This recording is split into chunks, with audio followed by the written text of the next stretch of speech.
Today we're going to do some intensive surgery on this acorn dinghy. I hope you enjoy it. Howdy folks, I'm Mark Reuten. Welcome to Nomad Boatbuilding. In the last few videos we've been repairing this small dinghy that was built at the Cowichan Bay Maritime Centre in British Columbia. This dinghy had quite a bit of damage to both garboard planks. On the port side plank we repaired a crack by installing a Dutchman, and now on the starboard side our garboard plank was fractured along the full length of its fastenings, plus there were several other cracks in the plank.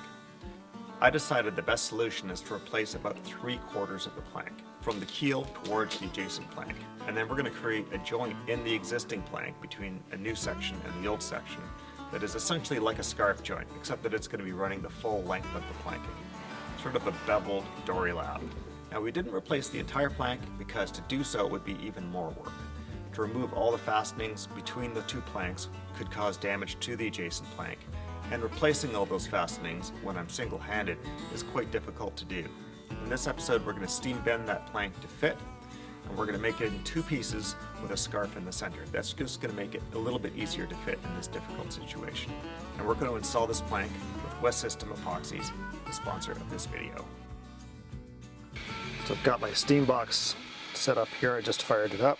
You don't need all of this. If I were starting out from scratch and just needed to start getting into steaming, I would just buy a wallpaper steamer. You don't need anything fancy for the box, just a plywood box, anything that doesn't melt under the steam. And sometimes actually we'll take a piece of bubble wrap or plastic and staple it on here and just cut a slit into it. Okay, here's our plank. Gonna very carefully slip it in here. You always want to wait for your box to be hot before putting the plank in. So we're going to give that, I don't know, I think we'll check it in 15 minutes and see how it feels. There's a sort of a limberness to the plank when I pull it out that tells me that it's like prime and ready for bending. You go too far and you dry it out and it'll stiffen back up again. You go too shy and it'll just be too stiff and not bend properly. So there's a sweet spot for sure. So I've made up a bunch of little blocks that match the angle of the planking that I'm going to clamp onto the keel here in order to hold the planking down and induce the twist. Now while that box is heating up, I can knock off all these trottles, as we call them.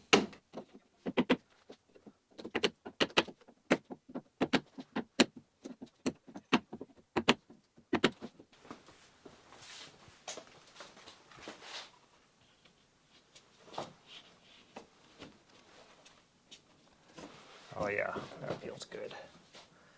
That feels very nice. Nice.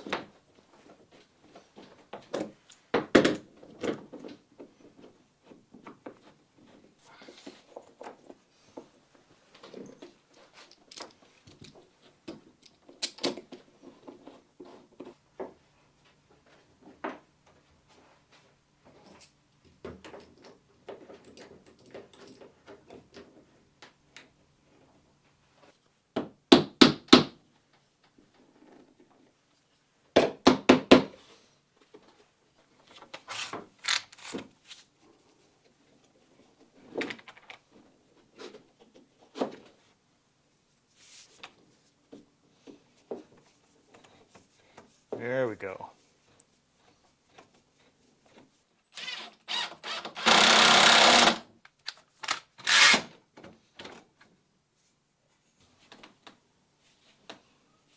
Okay, well that sort of works. Not quite adding the pressure the way I'd like it, but I think that's about the best I can do. We'll have to worry about the rest in a glue up stage. Okay, well mostly things are pretty good. Workable. I'd say they're workable. Not perfect. I knew I wouldn't get perfect. Hoping I'd get perfect, but I knew I wouldn't get perfect.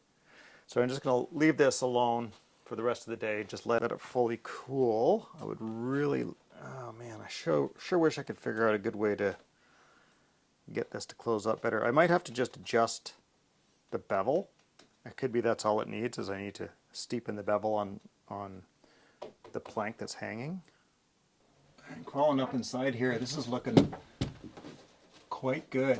I mean, there's a little overhang for sure, of the existing plank, but oh no, it's looking super clean. Actually, yeah, that's nice and tight up in here, so I think I just need to adjust the bevel perhaps a little bit to get it to fit better. So I'm really happy about that. So I think this will work out okay.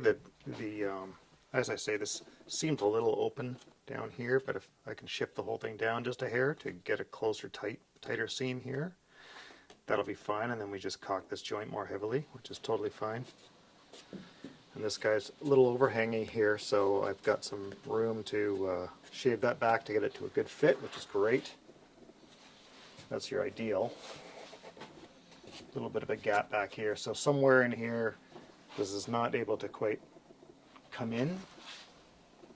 It's probably right around this spot right here. I just need to take a few shaves off of the back edge, and the whole thing will shift that way. So I'll probably do that before I start playing around with the feathered edge.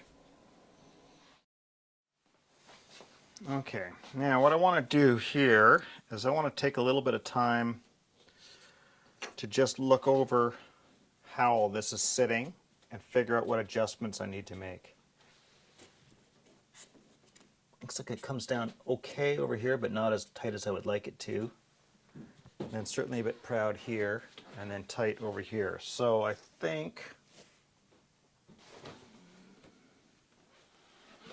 so it looks like in this spot right through here, I can stand to come in a little bit. I want to be careful not to go pulling everything off of here before I make my decisions. So if I push down, those sort of flush up, but there's obviously kind of a large gap there. I'm tempted to bring it down a little. We can caulk in there, that's no problem. I think I'd rather caulk in there than have this be too much of a big epoxy filled joint.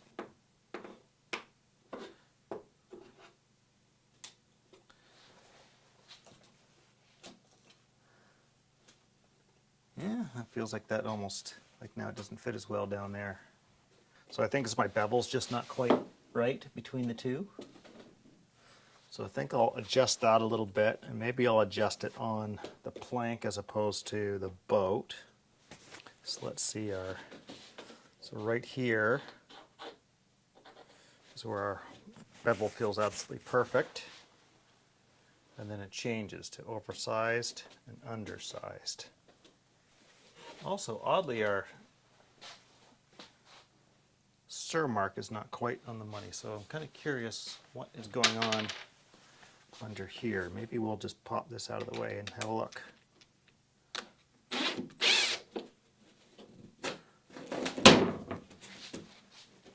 Aha.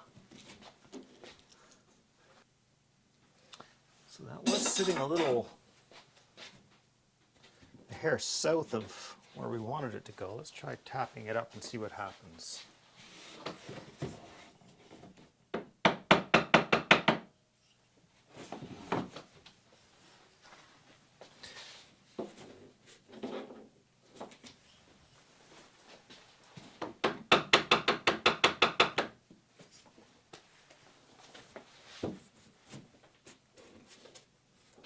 Interesting. Well, that's getting better here. And now it's getting tighter, there's more meat here now, which is fine because I can remove it, but this is improving. It feels like this is all improving a bit, so let's keep doing that a bit. About a 1/4 inch off my Sir mark now.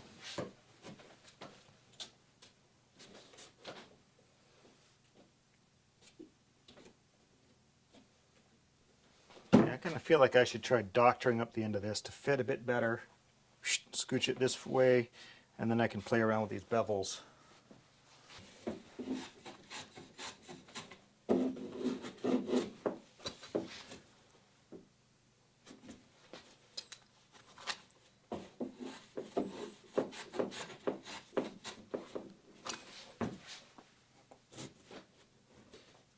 Okay, with that. A little back beveling until now we're here. Right about there it becomes good. That no longer matters. Okay. And I think through here, I think I want to take a little off this and a little off that. Give myself a bit of elbow room on both sides. And let's just, before I go anywhere, let's just redo our Sir mark. These little circles just to tell me that that's the new mark. There's the old one. Mark showed me where things zero out reasonably well. It's just a tiny bit tight. Tiny bit tight. Then I need to take off more. This is the greatest depth, a larger arrow there. And then we're back to a smaller amount, and this is fine from there on in. So sometimes I'll use mark like here's my stopping point, and I need to take off stuff that way. I'll do that kind of mark. Whatever you got to come up with, whatever language helps you remember what you're trying to achieve.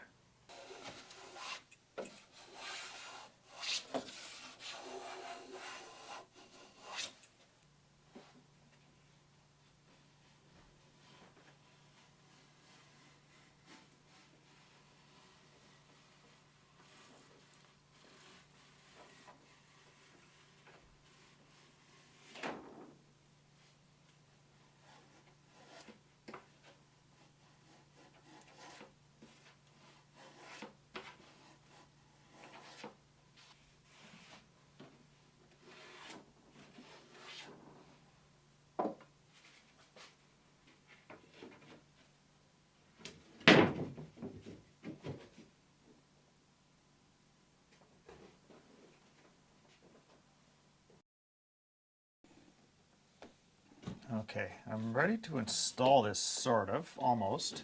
Need to do the scarf next, so I think I'm going to park the scarf right over a rib. And that way I can use the rib itself to wedge a little backing block up against it and to make sure the feather edge of that scarf is closed. It kind of hides where the scarf joint is too. So we're going to set the aft piece first and then the forward piece. Go 3 inches. 12 to 1. Draw that right across. There. So that's our cut, and that's our scarf.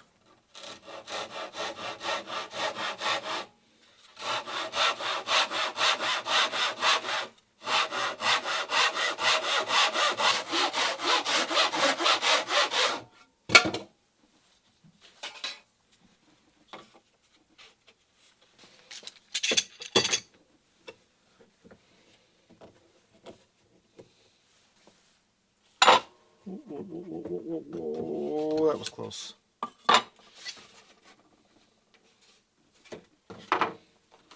There we go. Whew. Almost screwed myself there. That was very, very close. Okay.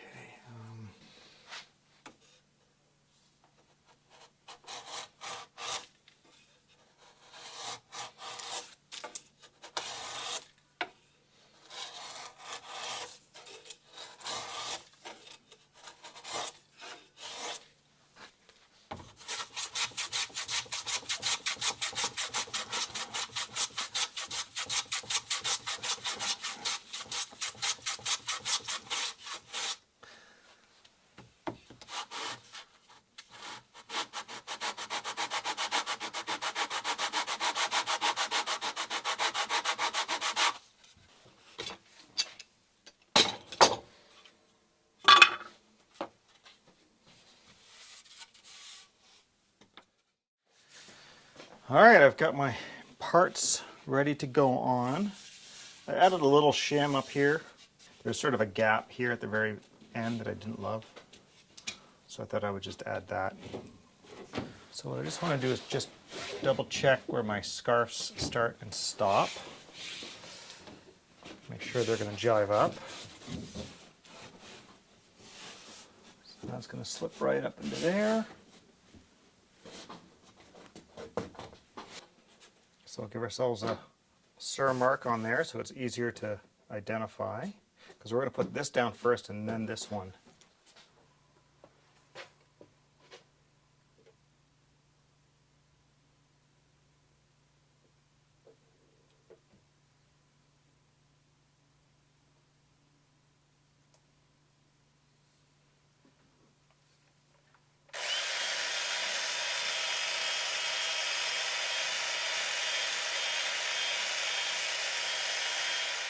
So I'm just going to start with a wet out.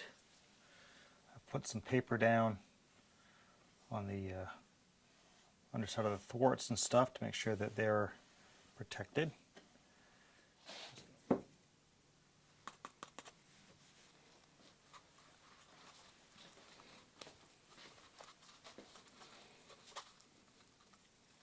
Thicken up our epoxy. I'm using the 105-206, the slow hardener. A little colloidal silica for thickener, and I want this to be just a little bit, have a little more body to this filler, because I'm a little concerned about if there's voids that I can't really discern very easily.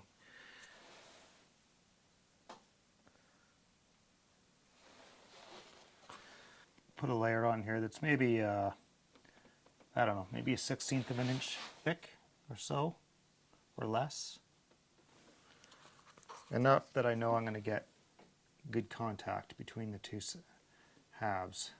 That's the goal, good solid contact.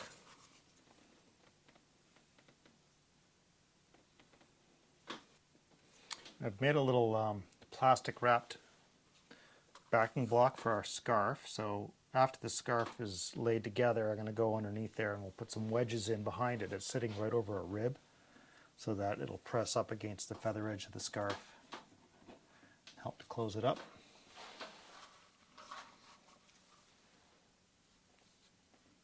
So this is the Sikaflex 291 LOT, which means long open time, which means I've got about 3 to 5 hours before it will tack up, compared to the regular Sikaflex, which will tack up in about 1 hour. I just wanted to give myself tons of working time.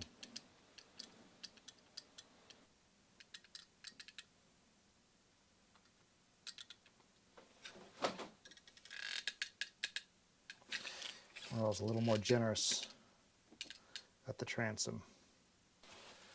All right, now we make sure we're landing on our sur mark up here. Come on. Go.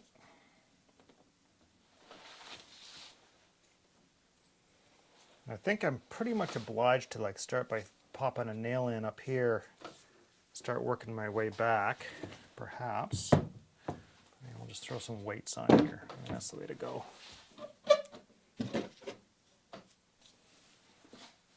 See, right here, I'm not getting the squeeze out that I would like to see. Let's see if we can get a little more epoxy in there.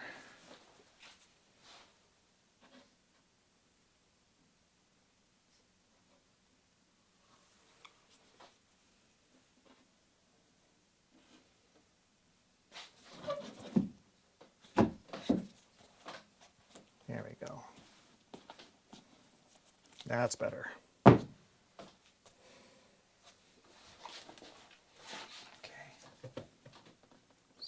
Up.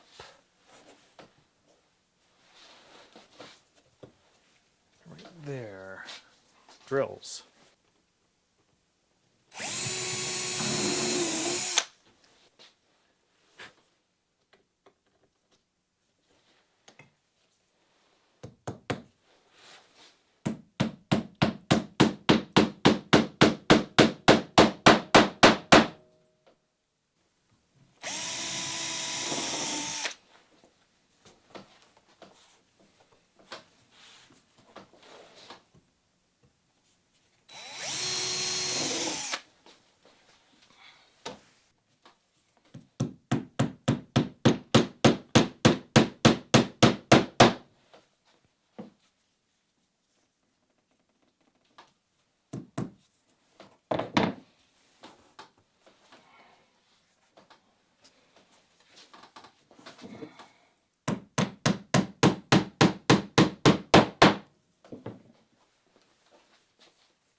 go with slightly longer nails in the transom.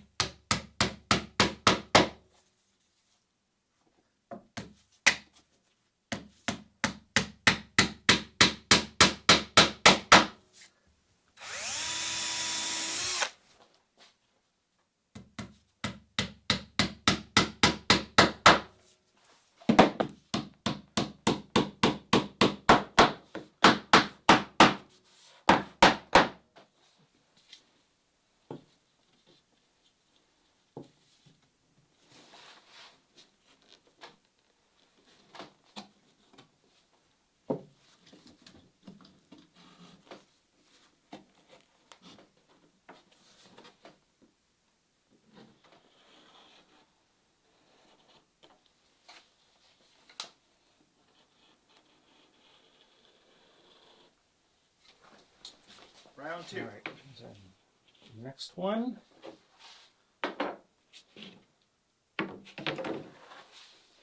Don't know if we'll use our little blocks along here.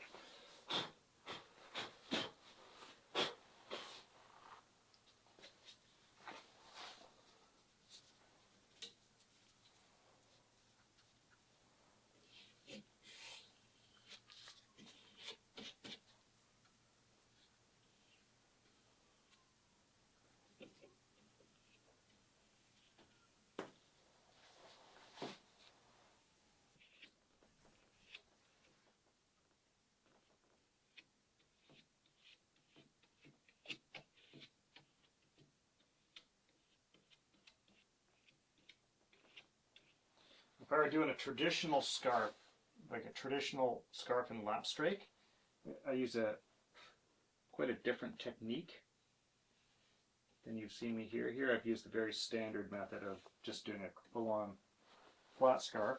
And the technique I use for doing it traditionally is also flat, but there's a slight difference in that the outboard portion of the scarf, you leave the trailing edge just a little bit heavy by, say, a strong 1/16.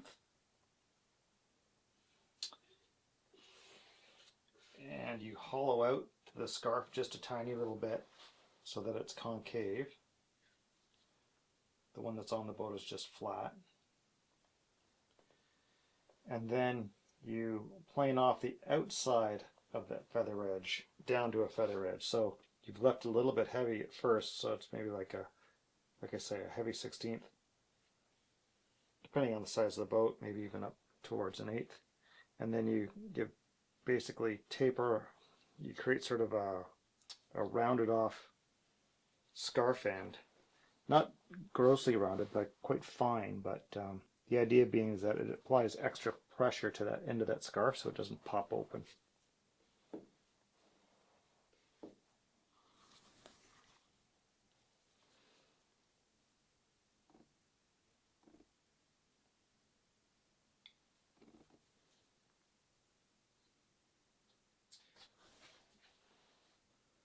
I suppose one can question whether or not I should be doing this joint with the flexible polyurethane as well.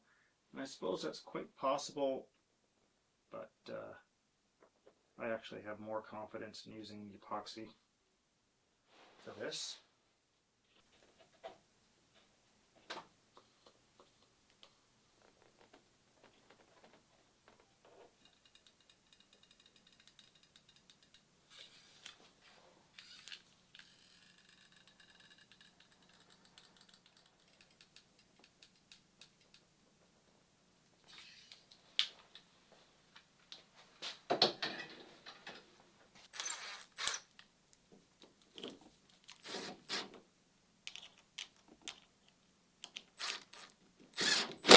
I'll probably pull this off and for nailing this off, but I just want it in there for this bend. I think that's going to be advantageous.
I threaded these around a rib so it would grab on, like so.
Okay, this was hands down one of the trickiest glue ups I think I've ever tried.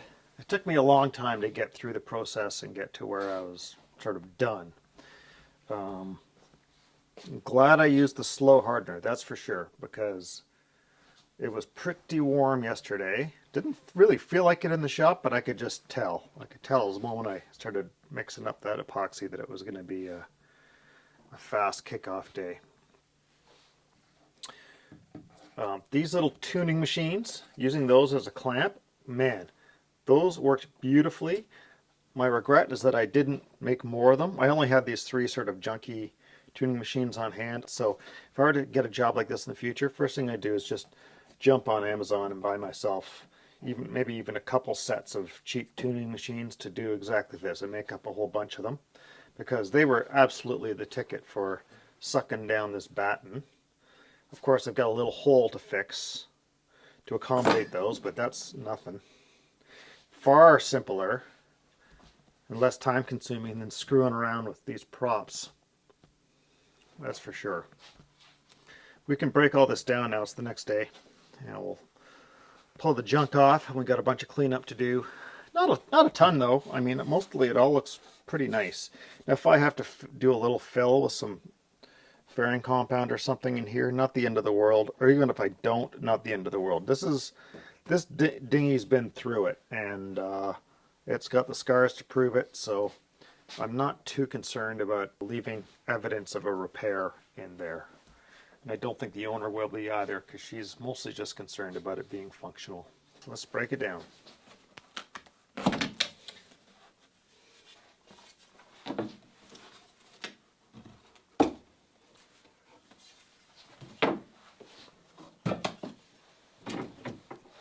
Jobs like this are the reminder why you don't get rid of all your scraps. Having scraps on hand to facilitate these things is important. That looks pretty good. Little gap there. Perfect. Perfect. The scarf is okay. Could be pushed down a little harder. I kind of forgot about that until the last moment, so I probably messed myself up.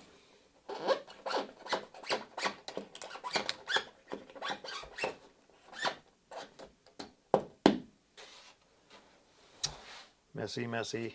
Yeah, I don't like how wide that gap was, but you know, what can I say? Repairs can be less than satisfying from a finicky fitting perspective. Sometimes you got to take the win that it's structural, and that's good enough.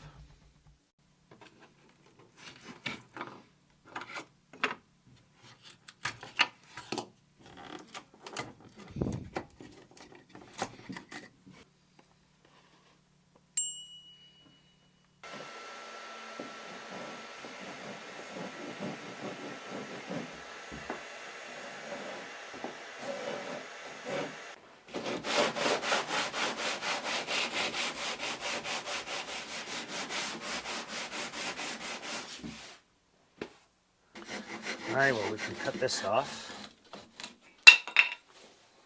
Alright, our last little task is doing that, just a bit of touch-up work, so I'm just going to start with, I'm going to go with the WEST System 105, 205, I'll go for the faster here on this.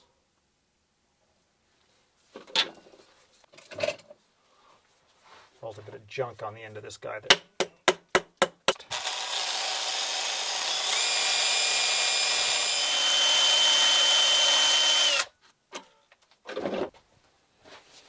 Alright, we're going to use some of the 407 low density filler here.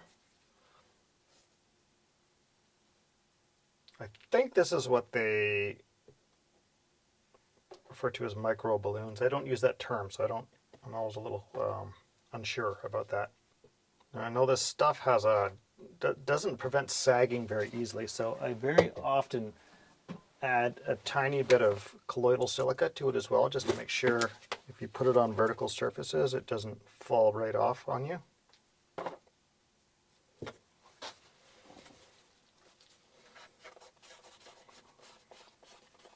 Stuff is like beads that are like real slippery, so you got to kind of go slow to get the epoxy to sort of take up on it. Okay, that's looking pretty good. I think I'm going to add some 410 microlight filler as well. Like this stuff is very, very loose.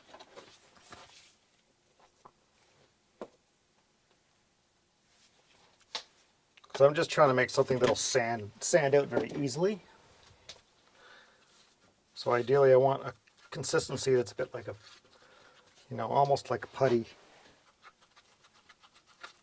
The microlight on its own is very porous though, so you don't really want to use that unless you're going to clear coat over it. There we go, that'll work. It's very thick. Slumps a little bit, but shouldn't slump out of our joints that are slightly vertical. Alright, let's go throw this in. Okay, before I forget about it, I've got these little holes that we use to fill our planks. So I'm going to stuff some of this down there first. But I'm also going to just put a little cedar trunnel in there on top of it. Where'd my hole go? I'm just going to shove it in, break it off, and then we'll putty it over.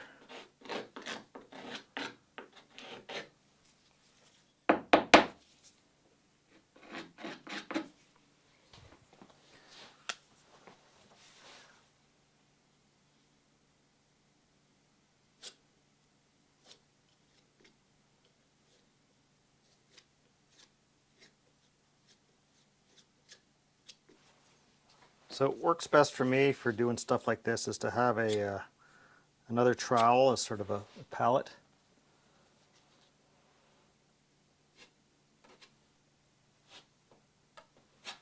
Just trying to lay the bare minimum in there to kind of fill out the joint. Don't want to have to sand off a whole lot because it gets laborious. Just look for wherever that joint kind of finally fills out, stop there.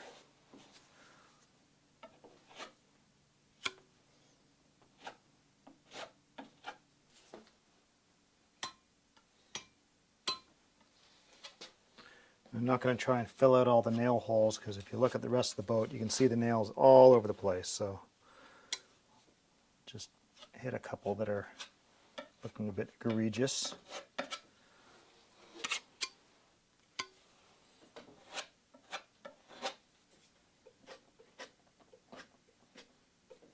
Now the danger of having too much on here is the cedar's so soft it's really easy to just, when you go to sand something like this, to be sanding away at the cedar more than the epoxy itself.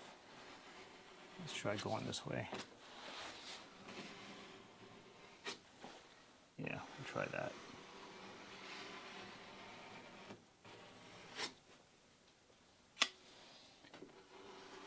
Just scrape back the cedar a bunch.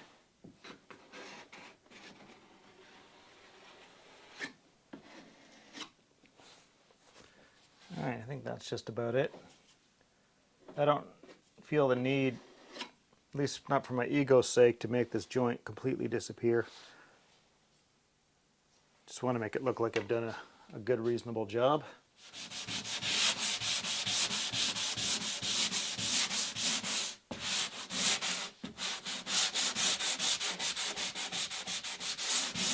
We're not going to mess around with long boards or anything like that. Just kind of give them the light once over and make sure they're sort of faired in so nothing feels proud and chunky. This is all below the waterline, bottom painted areas, which never look any good anyway, so not much point in putting a lot of effort into it.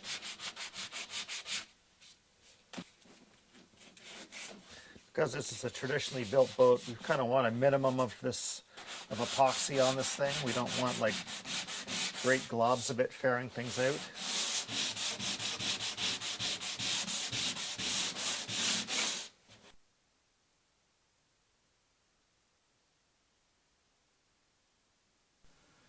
I'd say that looks very reasonable.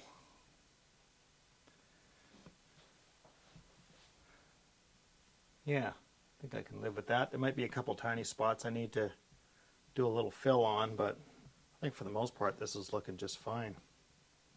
So I'll just spend, well, it take me about half an hour or something like that to sort of doctor up whatever's there. Not a lot of sanders that can get down into here. One trick that I use is I take my multi-master, and rather than using the triangular sanding pad, which I don't find very effective, is I'll put some self-adhesive sandpaper on the back side of just a regular blade. I'll just grind off the teeth, and then I can get into nooks and crannies I couldn't get into any other way.